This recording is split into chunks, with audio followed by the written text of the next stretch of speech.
Hello, podcast listeners, and welcome to the Core Health Collective Show. My name is Ben Bowen, and on this podcast, we will be exploring what it means to be an entrepreneur in the health and wellness industry. We will explore the many opportunities and challenges we go through to improve the human condition with the products and services we sell. Hey, everybody. Welcome back to the Core Health Collective Show. As always, we are interviewing entrepreneurs that make their living in the health and wellness space. And today we have a real treat because we have somebody that not only makes their living in the health and wellness space, they're also a product of the health and wellness space. So I first like to introduce our guest for today, who I'm totally fanboying out on, and I'll explain a little bit further as we go. But our guest today is Jason Grubb, a three-time Yes. CrossFit Games. Three-time CrossFit Games Masters athlete, Jason Grubb. So welcome to the show, Jason. Thank you. I just wanted to, I can't see it on camera, but you are wearing a Noble CrossFit Games shirt, and I am wearing a Noble CrossFit Games shirt, and they're both black. But for all the listeners or viewers, I want to make it very clear. I ordered mine online so I could wear it when I do CrossFit in my basement or in my garage. Jason gets much of his athletic apparel when he goes to the CrossFit Games for free, giving it to him by the brand Noble. So big distinction on like how we got our clothes. It is a huge perk, honestly. I think it's $4,000 worth of clothing and shoes. It is it's unreasonable. In fact, I live in an RV full-time and travel full-time in an RV, and there's just not that much room. So even this year, when I got a new batch of clothing, this 2022 of everything, I had to move all my other clothing, like even last year's Noble apparel, into like the archive, which is, lift up under the bed and in like a suitcase, like my backup clothes are in there. It's a lot to manage, but I'm not complaining. Like, it's okay. It's comfortable, good. It's comfortable stuff. Okay. Amazing. Yeah. I always see the post, and I saw your video of going to the CrossFit Games this year and doing the apparel piece, and lots of athletes do that, which is pretty awesome. So you're coming to us from Cookeville, Tennessee, which for people that aren't in the CrossFit world, as a athlete or fan like myself, it's kind of ground zero for everything CrossFit from an athlete perspective. Yes, the games are in Madison, but a very famous athlete, you could maybe even call him the godfather of CrossFit, which is Rich Froning. He lives in Cookeville. He has his gym there. He has his family property there where he brings in athletes, and just for everybody, Cookeville is great for CrossFit, and it's not great for internet. So we're going to do the best we can with Jason today. And if there's a couple little blips, trust me, the conversation is worth it. So maybe you could expand a little bit before we get into your personal story about what's so great about the location that you're in right now. So it was a dream for me to be able to spend some time here in Cookeville. And so as we were planning our travels through Madison at the CrossFit Games and then heading towards the East Coast, we spent some time in the Outer Banks this year in the fall. And then we decided, Cookeville, let's go visit for 2 or 3 weeks. And I sent a team. I am a Mayhem athlete. So CrossFit Mayhem is Rich Froning's gym. And a Mayhem athlete is someone who essentially represents that brand. You're part of a team, part of a family of CrossFit Games athletes. And they do some small sponsorship stuff with Mayhem athletes. And I decided to go spend some time, at Mayhem, spend a couple of weeks. And the reason I say a couple of weeks, because that's one of the longest places we've ever stayed is 3 weeks. And that was our plan here. And then once we got here, we shifted plans, changed gears, and decided to stay for just about 2 months, over 2 months. And then after a big competition for the Masters athletes is at CrossFit Mayhem next week. After that competition, we will take this RV and we will head south into Florida where it's warm, because that's why you buy an RV and live and travel and do everything in an RV, because you want that. Like, you're chasing the sun. Like, I want to be warm. I don't want to be cold. So we've enjoyed our time, and I've been able to train. Typically, I train solo. I'll just go back. I'm training solo with all of my equipment. I just pull it out of this RV. It's kind of like someone that just pulls their gear out of their garage, does their workouts, puts their gear back in their garage, and that's how I typically do these things, and how I've trained for the past well over a year. When I'm in different cities, I'll drop into gyms to do some training as well. But being in Cookeville, I've been able to go and train with other CrossFit Games athletes. These are the best athletes on the planet. And just to be able to be in the same room with them and to train with them and to walk in and say, what are you doing today? Okay, great. Can I join you in that? Or vice versa. The camaraderie is like through the roof. And I've never experienced this. And in fact, I was just thinking the other day that like at some point I'll have to stop traveling in an RV. Like a 9-year-old, 5-year-old, they're going to have to like, we're going to have to settle in somewhere with the family. And Cookeville could be that place. Really could be that place. So I know they'd welcome me, but we'll see.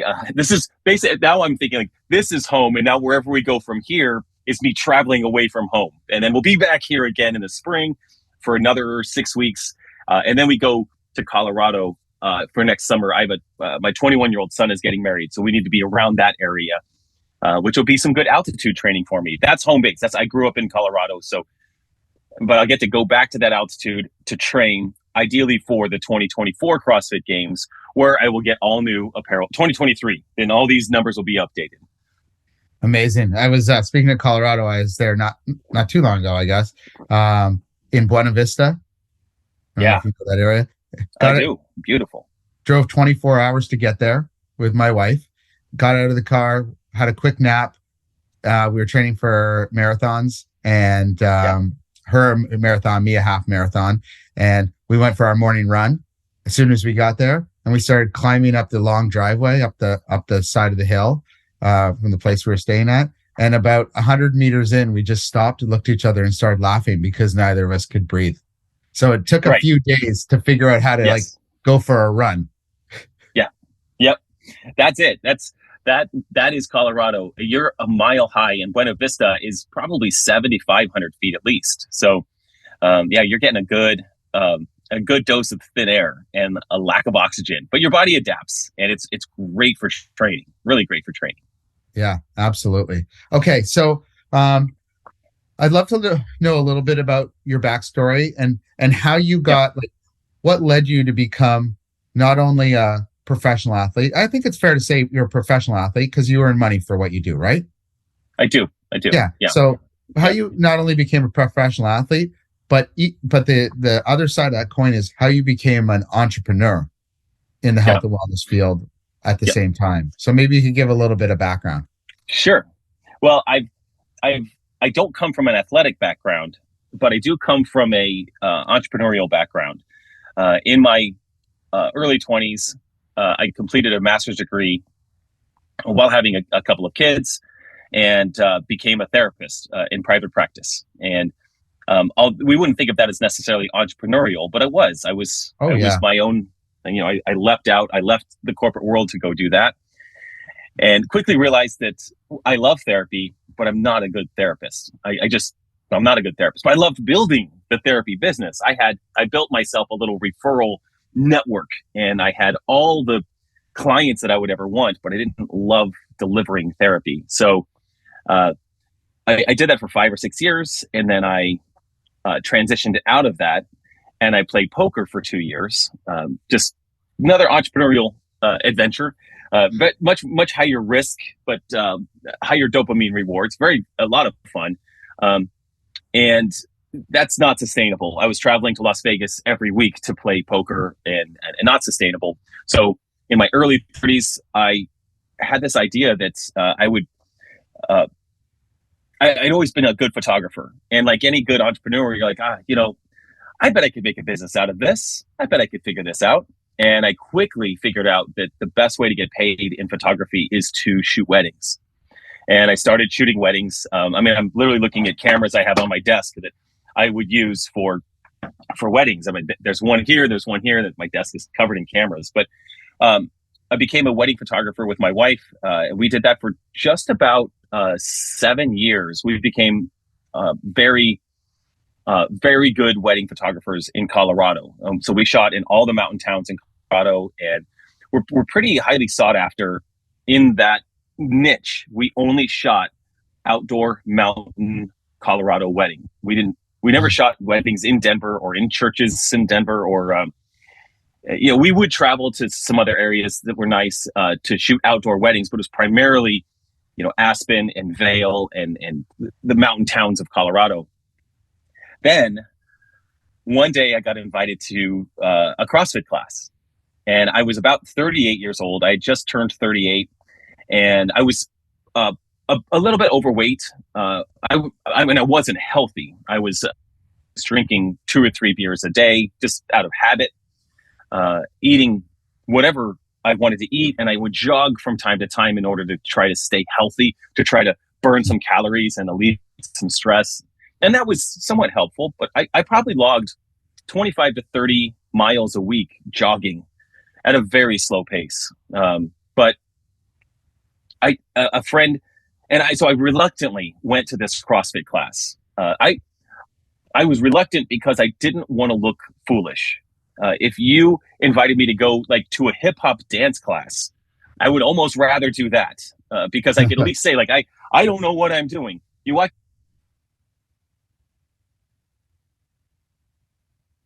Oh, you just froze for a second, Jason. I think you're going to come back.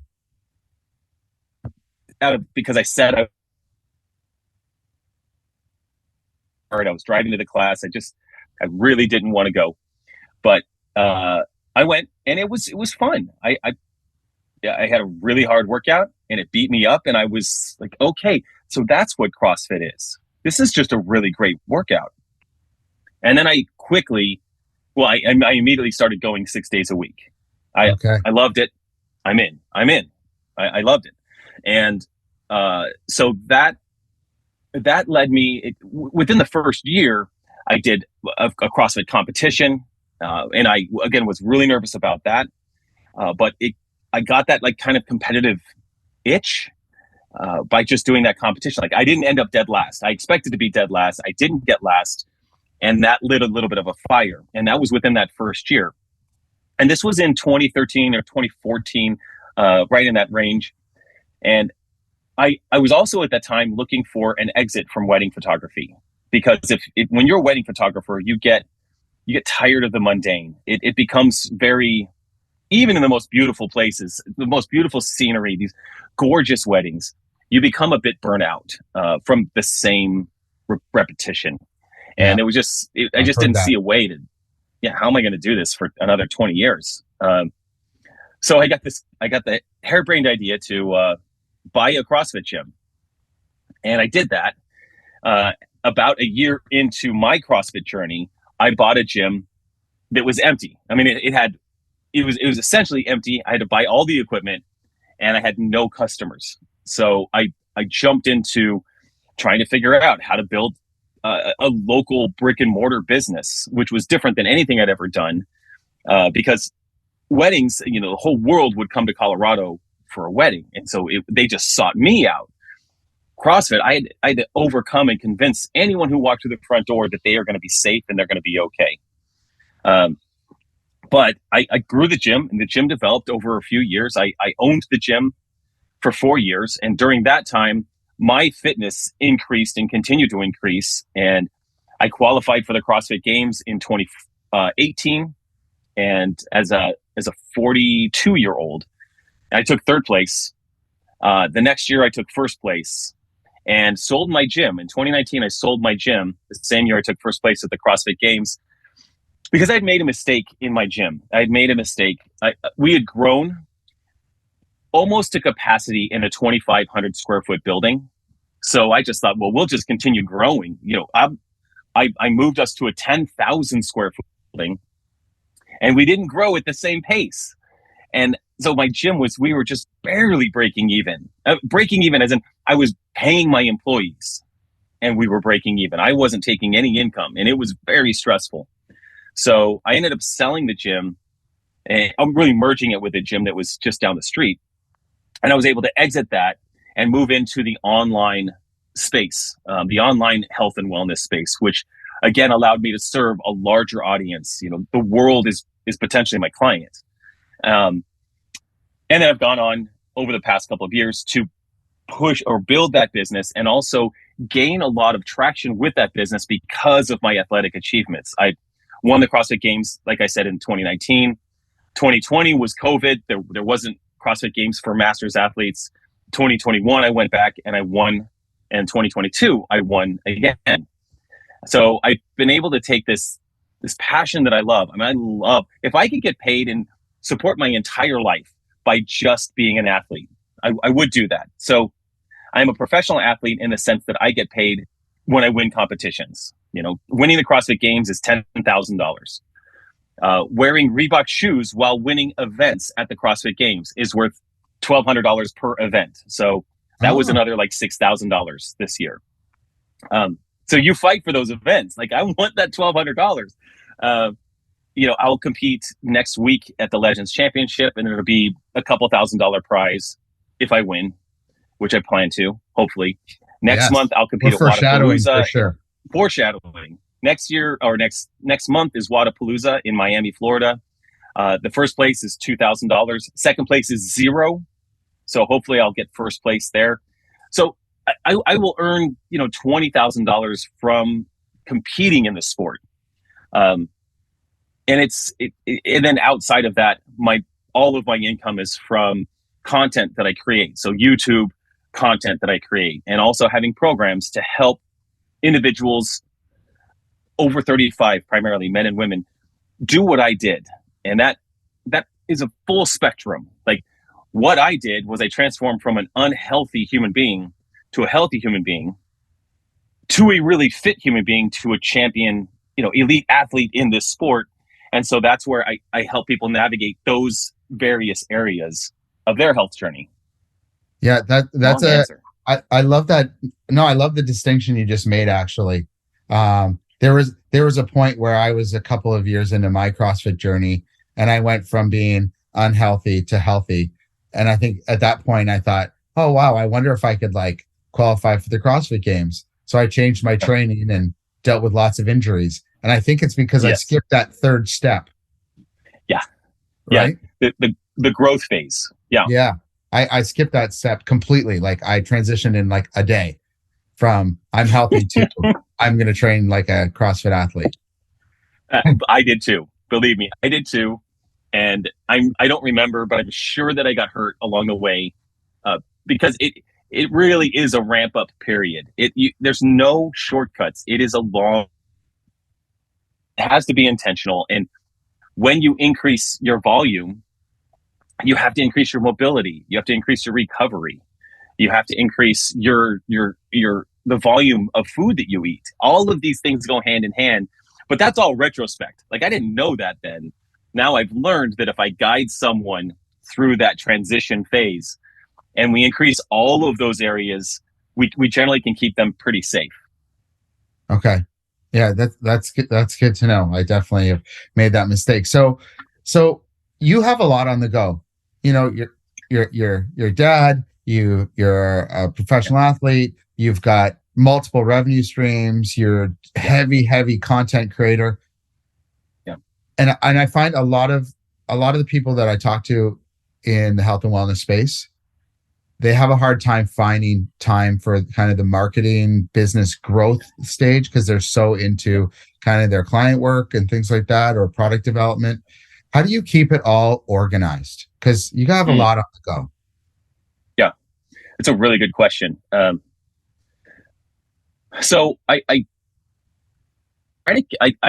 think of the success of my business being primarily not necessarily by the revenue that's coming in, although that's very important and absolutely necessary. Think about the actual capital of my business is the audience that I'm able to develop or to nurture or to grow.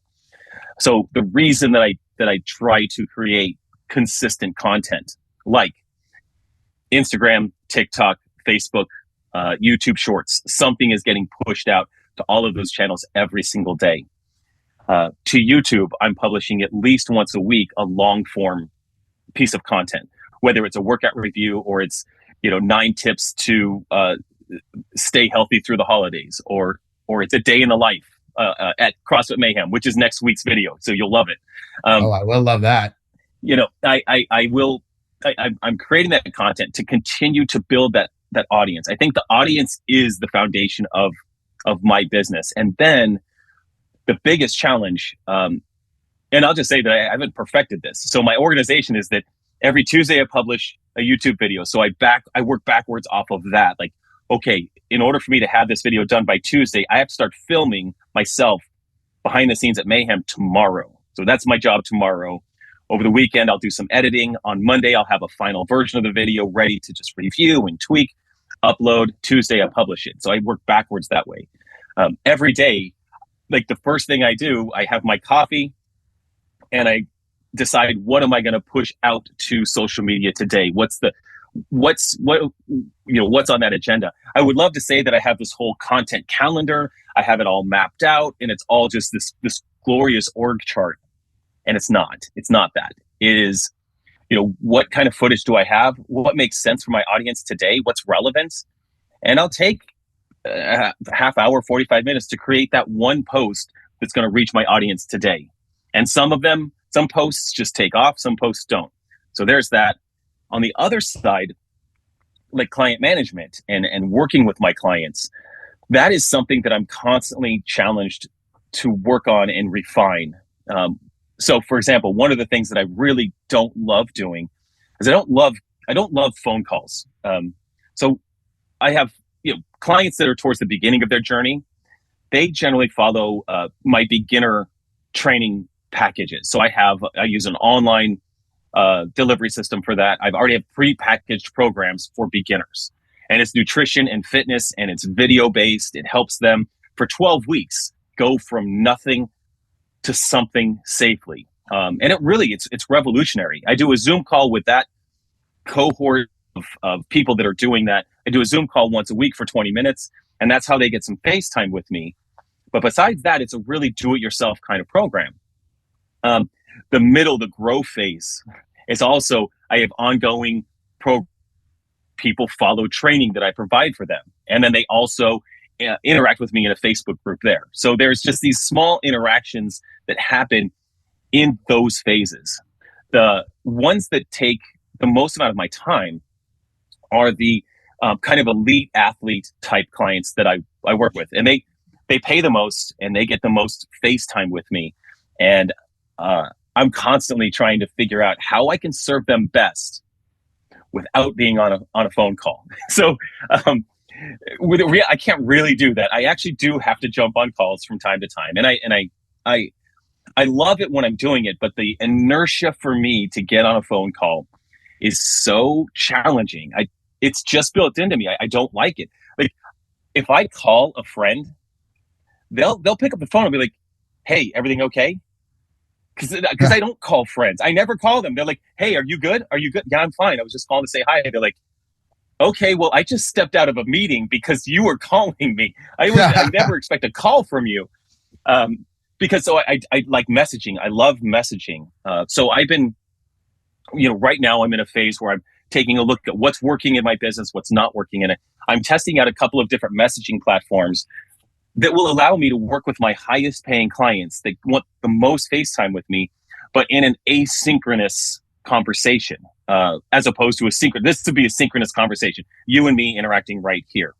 Asynchronous would be, I leave you a message, you leave me a message, I leave you a message, you leave me a message. And sometimes that is, we're communicating at the same time. Other times with clients that are in New Zealand or in Australia, they're leaving me messages in the evening that I'm getting in the morning and vice versa. So that's one of the ways that I organize the most high demand. I'm really transitioning a lot towards this. My high demand clients get, and I use a video app. It's actually called Volley, but they talk to their phone. And so I can see their face. They're literally interacting with me in that way. And my responses, it's like a text message reply, but it's a video right back to them. So they get that FaceTime. And when someone like me who has this this presence. So when they start working with me, they're like, wow, you're the same guy that's in the YouTube videos. That's on the CrossFit game. Yeah, I'm the same guy. I'm just a normal guy.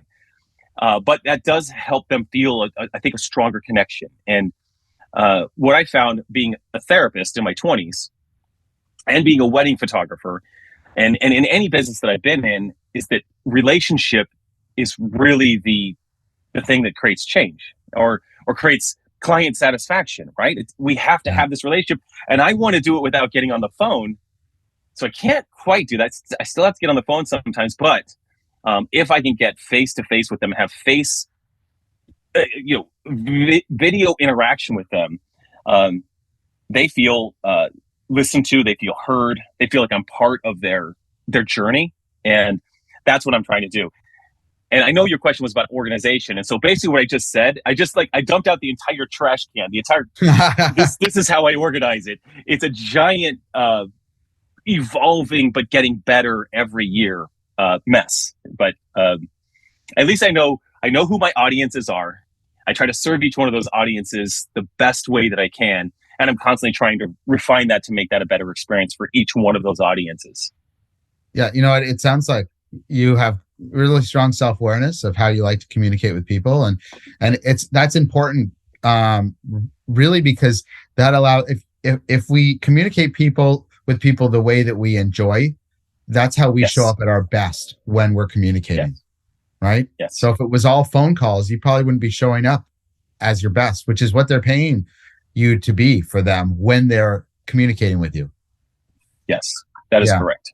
Yeah. So kind of sounds like you're still a therapist in some ways.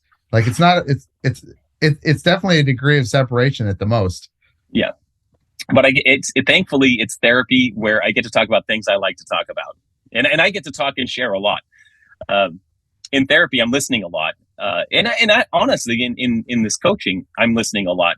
But I get to provide solutions from my experience. And I think when I was a therapist, I was just so young that I didn't have enough life experience, really. I was 24, 25 years old. And although there's great techniques in therapy and all of that, now that I reflect on it, I probably didn't enjoy it as much because I was even a couple of years into it, I was still so inexperienced in life and in true life experiences. Where now, yes, I am providing athletic therapy for masters athletes, and I can pull from years and years and years of experience, which is pretty special. Yeah. What I see long term for you, and maybe it's already happening, you have to let me know, is when you're at the start line at a CrossFit Games and you look to your left and your right and you see some of your athletes. Yes. Yeah, that's the tricky part. Yeah, if I can get them on the podium with me, if I can get my clients to beat me, I think that's where it really, I think that's where we really take off. Like I get them there and now they're better than me because of their, they have all the tools, they have all the skills, they have everything that I've got, and they've got a slightly better fitness level. They will win.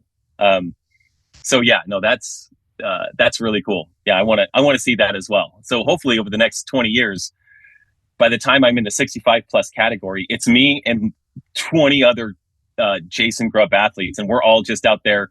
Really, actually, if that's the situation, we can actually say, hey guys, we can slow down. We can actually just calm down. Let's just like draw straws. Who wants to win? And then we'll just like ease our way through it. So have a good time instead of killing ourselves. I don't think which none of us will do. We're all way too competitive. I don't think have to go for it. There's no chance that would ever happen. No chance. Yeah. You seem like such a nice guy, right? Talking to you now, and you're being really transparent and open, which I appreciate so much. And I'm sure our listeners will as well, with, telling your story and, even the mistake with your gym. So like, I really appreciate that. But I know from watching you compete at the games and watching some of your videos that you're not going to let anyone win if you can stop them. No, that's true. When it comes down to it, there is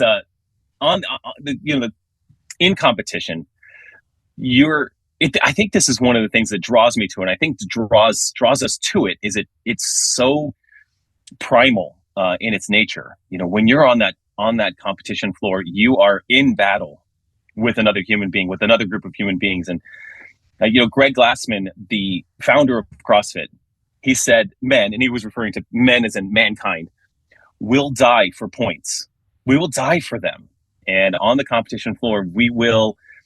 I feel like I've come to near-death situations out on that competition floor, where it's like I win or I die. I don't care. It doesn't matter. I'm going to push this harder than anyone else, and that is it. And it is that's where it's primal. I'm not in battle as in like the dark ages when we used to battle, but I'm in battle, and I will break your soul. I can't hurt you physically, but I can break your soul, and I will win at the end, because it's just like that. It's as if it's life and death. That's how we treat this thing when we're out there. Even in a local competition, if you've done even a small local competition, you'll still sell your soul, because that's what you do. Yeah, well, that's it. You have to have that mentality. I'm guessing, because I'm not a professional athlete, but I assume that that's what happens on the mental side of the game at that level. So, thank you for confirming that for all of us. Of course, yeah. I have a scenario. I'd love your thoughts on this. So, I see a real trend for entrepreneurs in the health and wellness space that in college or university, they were college or university level athletes. They took often, not always, but oftentimes they took some health sciences type of courses, and then they decide that they want to be, a physio, a chiro, a doctor. They come up with some sort of health related product, and they launch that career. So they become an entrepreneur in the health and wellness space. And immediately they get so busy with being that new person, like post school, that their athletic career gets left behind. And by the time they realize it, they feel like it's too late. But at the time, through that transition, they were an elite college or university level athlete. I'm wondering, like, you've been able to make that transition later in life, but do you have any advice for anybody that's going that transition? It might be a blind spot for them, that they could still be a very high level top athlete if they choose to. It's not a this or that. It is. Yeah, it's not this or that, but there's only a certain amount of hours every day. There's only a certain amount of capacity that you can handle at any given time. And so it's being an entrepreneur is hugely demanding on your time and your energy. It's there's no check in and check out. There's no 8 to 5, right? Some days you might work 16 hours, some days you might work 8 hours. So I find it really challenging, particularly when you're building something, to maintain that level of athletic ability. And I think back to when I was starting my CrossFit gym. That was probably the most demanding time that I had. The most demanding in the sense that I was opening the gym. I was running all the classes, closing the gym. I'm doing all the consultations with new potential members. But I found 2 hours every afternoon. I found it. I even took naps, because I would wake up at 4:30 in the morning, and I planned a nap like from 10:30 a.m. till noon. I could work out, but I would nap because I was so exhausted from the work. And then I would train for 2 hours in the afternoon, and I would reserve other times in the afternoon. But there was always time to squeeze in 2 hours. And that was because I was building this business. I was trying to become much, much better in this sport, because I had just these two strong drives. I want to be the best in the sport, and I want to have a great CrossFit gym. So what ends up happening is I didn't become the best CrossFit gym or not the best, a CrossFit gym that was thriving as fast as I could have.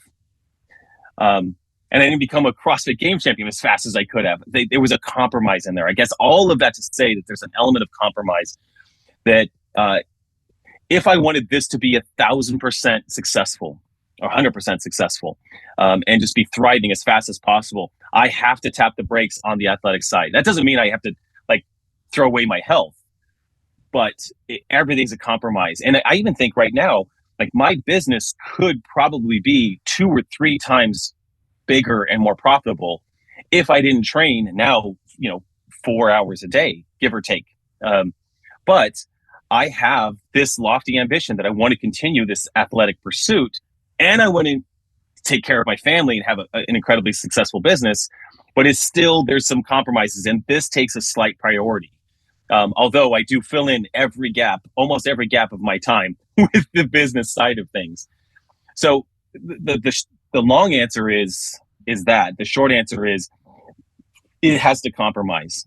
You have to take your foot off the accelerator just a little bit on the entrepreneurial side, in order to make sure that you have just enough time and capacity, like physical and mental capacity, to commit to the training time. And I mean, you could stay really healthy an hour a day. So there's just a no-brainer. You have to do that. And if you'll be much better as an entrepreneur if you spend that hour a day taking care of your fitness. We know that. But to be on that. Yeah, you have to. But be a top level, there's going to be compromise. Something's going to give just a little bit, particularly on the business side. And that's where I'm at.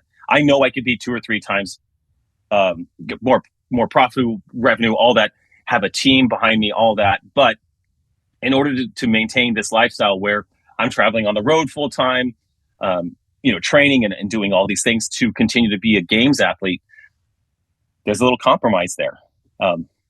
So that's the imbalance. And when it comes down to it, people often ask me, like, well, how do I balance all of this? Well, I don't. It's pretty imbalanced. I'm a 47-year-old entrepreneur who trains 4 hours a day for a $20,000 reward, maybe, if I win everything. Is that worth it? No, it makes no sense. It's not a good trade for my time, but for my story and for my business, I mean, there's the winning helps the business. It helps to continue to inspire aging people, God, whatever we are, 35 plus masters, whatever we are. I don't even know what to call us. But it inspires people to get into this fitness side of things, and that's super rewarding. But it doesn't make sense. So I never said it. It doesn't have to make sense.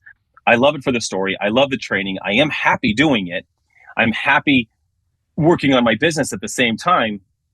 And again, it comes down to that imbalance and compromise, constantly just balancing that.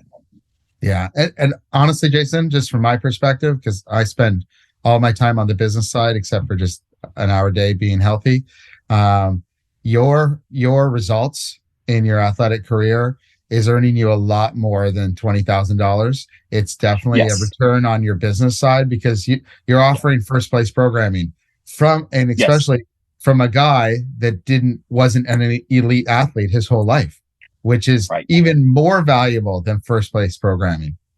Yeah, it is remarkable. I'll tell you what's funny.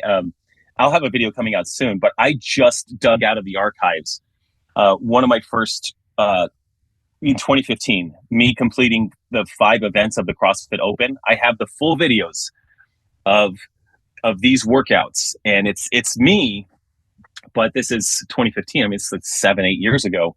And I'm just new at CrossFit. I'm just figuring this out. And it's a guy, I was very serious. I was really training hard. I was really going for it. But it's like looking at a toddler trying to figure out how to walk. It's when I look at that, it's like I'm such a baby in this sport. And it's really fun to see me attempting these workouts. And I'm going to retest a couple of those workouts and document that, and then compare them and share that in a video. Just say, like, this was me taking it seriously then. This is me taking it seriously now. And here's all the steps it takes to go from this to this. It's fun content. But I'd love to see that. I was a newbie. I was a newbie at 38 years old. I didn't know what I was doing, and with no background in it. I remember my first Open, barely. I think it was 2014 or 2015 as well. Yeah. And all of the workouts were horrible, but there was one that was rowing and thrusters. That's the one. Yes. Oh, okay. So that's the one. So we're speaking the same language. Yep. I remember being in that workout because it was like a timed workout. It wasn't one of these that, like, if you can't do a muscle up or you can't get the double unders done by a certain amount of time, your workout only will last like 2 minutes because you can't get to the next stage. Because there's those. Yes. or there used to be back then. It was one of these, like, it was 20 minutes, I believe, thrusters and rowing, and he had to do the whole 20 minutes, and we did it in the gym, all the energy. I remember feeling about 10 minutes in, this is what dying feels like. And like legitimately, not like saying it and laughing, in my head going, this is what dying feels like. And I have 10 more minutes and everyone is screaming at me to keep going. Yeah. I remember, and I have it on video, and I remember finishing that and laying down on the ground in agony. And there were only two of us in the gym at the time, me and my neighbor, one of my best friends. So I did the workout first, and I finished. I'm laying down on the ground. I'm just dead. And he's laughing at me. He's laughing because that's what you do. Guess what you do with your friends? He's laughing. And then, I don't have it on video, but he finished the workout and he's lying on the ground in agony.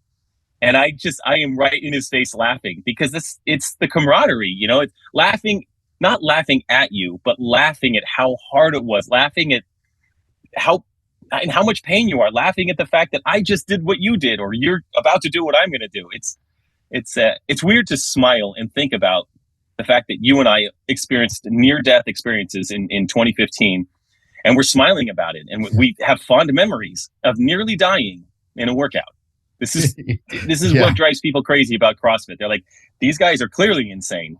Don't know. This is a different language for a lot of people. Yeah, I agree. Hey, I got one more question, and maybe there's not an answer for you, but my curiosity is piqued, and maybe other listeners will have picked up on this early in our conversation. So early in our conversation, we said you're in Cookeville. You're at Mayhem, which is Rich Froning's branded gym and his property, and you're down there hanging with them for a few weeks. And you said you've learned so much about training by being around all these elite athletes of all ages. So they have a lot of younger athletes as well, right? And some unbelievable athletes. Have you picked up anything on the business side with your time around Mayhem and maybe Rich and some of these people? Yeah, it's an amazing operation. I'm constantly surprised at the amount of revenue that's likely coming in to the gym. So it's Rich. This is an example of Rich Froning being a 10-time CrossFit Games champion in multiple disciplines as an individual and as a team. He has 10 gold medals under his belt, and I think 2 silver medals. So that has created this momentum for him that has a thriving CrossFit gym, just a general CrossFit gym. Everyday people getting healthy and fit. There's 2 or 3 classes happening at any given time throughout the entire afternoon and in the morning. In the middle of the day, and then throughout the entire day, there's people coming in for open gym and just training. The facility is so enormous that you can have a group of 10 people over here all working out together, like me and 5 other guys or 10 other guys. We're all doing something over here. There's 2 or 3 classes happening over here and over here. And there's some people over on this backside that are just doing some Olympic weightlifting. So they have this huge membership. That's just one element. That's this physical element. Interestingly, it's not fair. You walk through the front door, you walk through their retail shop to get into the gym. It's almost like walking Disney. onto, when you exit a Disney ride, here's all the shirts and the shoes and the hats. And I walk through that. I want to buy everything every time I'm there. I'm like, I dig all this stuff. So they have that. They have an online component. So when you can't train at Mayhem, you can buy their at-home training online. I think it's $40 a month or something. Yeah, and that's the program I use, by the way. Yeah. I'm sure program. There's tens of thousands of subscribers that use that. And then they have an affiliate version of that. So if you are a CrossFit gym and you want to follow Mayhem's workouts, you can subscribe as an affiliate. Like when I owned my gym, we used Mayhem programming, and so it automatically downloads to my clients' phones. When they come into the gym, my coaches automatically knew, like, here's our workout. And it happens to be the same workout that every CrossFit gym on the planet that's following Mayhem programming is using. So we have they have their physical, their retail, like brick and mortar. They have their online business. They sell all of their gear online. They sell training online. And just the other day, so as I'm looking at this, there's just revenue stream after revenue stream after revenue stream. Let alone Rich is sponsored by every brand as a such a lengthy and influential athlete with millions of followers. The other day I was in the gym and someone introduced himself. He's like, yeah, hey, I'm David, I think was his name. And it's like, yeah, I run the corporate wellness programs. I was like, you do corporate wellness too? Like, how would you? He's like, yeah, we have 6 different gyms around the Cookeville area. We're thinking about expanding nationwide. And I was like, there's not something out there that they don't do. And they probably have other businesses that I don't even know of. Oh, I actually think one more, like their media team is its own business. I mean, they have a YouTube channel that has, probably 200,000 or 300,000 subscribers. And they're pumping out long form video multiple times a month, maybe even more than once a week. And those videos generate enough revenue to support a media team that travels wherever these athletes go. So when Mayhem athletes compete at different events, media teams go with them, produce content, and all of that is all under this one roof called Mayhem. So having been here and being an entrepreneur myself, the coffee shop that's attached to Mayhem is the same as there's offices just off the coffee shop. So I'm kind of in there. I'll work in the middle of the day during a break for my training, and I'll be working. I'll be just kind of paying attention, trying to figure out and understand how this huge conglomerate of elite fitness, who's running this? How is this actually managed? What's the corporate structure here that's keeping all of these different moving parts moving in a consistent direction? And I don't have the answers to that. All I know is that all of these parts are moving like a well-oiled machine, and somebody not Rich is managing all of that. I think Rich just trains and just has a good time and takes care of his homestead, and then has hired amazing people to run his entire brand.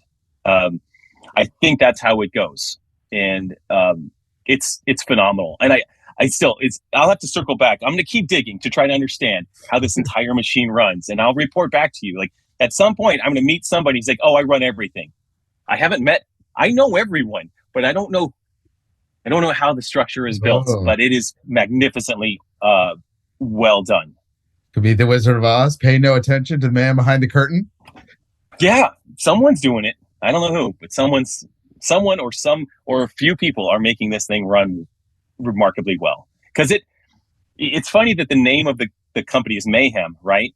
Because it does feel like mayhem. It feels like craziness. I go into the back offices to heat up my lunch from time to time. They show me where the microwave was, so I just come and go as I please right now. I'm an insider, and I go back there and I see they're packaging out of another business, bison bars. So Rich has a farm, and he has a buffalo farm. So he has Froning Farms, and I'm like, oh yeah, I forgot. So there's someone back there putting bison bars into packages. And over there is another conference room where I know they're talking about the upcoming event that's next week. And again, it's mayhem. It's complete chaos, but it all seems to be running somehow. I'll let you know. I'm constantly trying to figure this out. That's amazing. So once you figure it out, you should ask Rich or whoever the Wizard of Oz is. So yes. I have 3 gold medals from the CrossFit Games. Rich, you have 10, and you have this big business really built on the back of his success, right? Yeah. If he won one CrossFit Games, this business would not be nearly as big as it is right now, right? So you should just ask Rich or whoever the Wizard of Oz is, say, what's my number? How many gold medals do I need to have a business like this? Yeah. Tell me the number. Yep. Tell me the number. I'll get it. I'll fetch him. I'll go steal him out of the hands of the other competitors. I will die for points. That's amazing. This has been such a great conversation. I've been really looking forward to it for a long time because I do follow you. I love the sport. I follow the athletes. I love people in the health and wellness industry, just generally. That's why I have this show, because I want to bring entrepreneurs in the health and wellness world together. We've got all sorts of things planned for next year, or this year, depending on the exact date that this podcast is shared. So 2023, about how we can start to connect people like yourself and others to be able to come together online and find ways and share information to get you guys what you're really looking for, which is generally what I'm finding is business growth without the sacrifice of too much time. Yeah, 100%. Okay, awesome. Well, hopefully we get a chance to talk again. If I'm heading south at any time and I'm on the East Coast or in Colorado, I will definitely message you and we can go do that 2015 workout and you can kick my butt. Oh. Yeah, we'll die and then it'll be fun. Just I'll be the pace bunny. I'll die, you'll be fine. Oh my gosh. Sounds good. Yeah, this was really great. Thanks so much for joining. Thank you for not only joining us today on the Core Health Collective show, but also thank you for being an entrepreneur looking to make the world a better place.